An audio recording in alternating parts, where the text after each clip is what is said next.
منطقة الثدي منطقة حساسة جدا بالنسبة للبنات والسيدات، وعلى مراحل مختلفة من العمر بيبدأ الثدي بيتغير حجمه وشكله بيختلف، ولأن هو مكان حساس فبيكون عرضة إنه يصاب بأمراض، ولأن هو عضو أنثوي فبيتأثر بالهرمونات.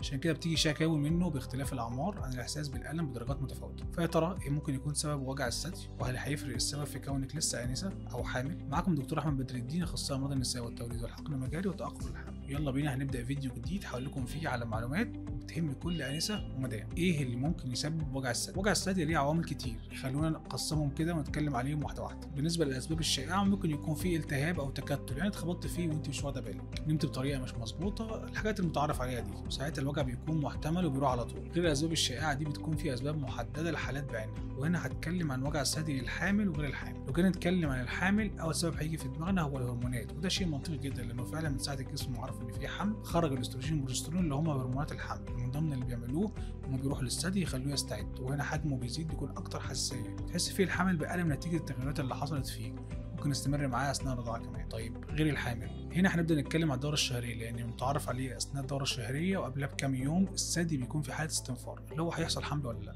فبيجهز احتياطي عنده، عشان كده حجمه بيزيد. برضه بتحس بالالم زي ما قلنا على الحامل كده، بس بعدها مع نزول الدوره الشهريه الالم بيروح وبترجع لطبيعتها تاني. كمان منع الحمل والادويه اللي بتكون فيها هرمونات برضه بتكون سبب لوجع الثدي، لو الالم شديد جدا وانت مش قادره تتحمليه، او في حاله لو الالم محتمل بس طول زياده عن اللزوم، يعني مثلا قعد معاكي شهر مستمر. في الحالات دي لازم تروح للدكتور عشان يشخص الوضع كويس ويشوف المشكله فين، هل هي مجرد هرمونات ولا تورم ولا علامه حاجه تانية خالص، وعلى اساس تشخيصه هيبدا يوجهك للعلاج المظبوط. بس في سؤال مهم، هل وجع الثدي ليه علاقه بسرطان الثدي؟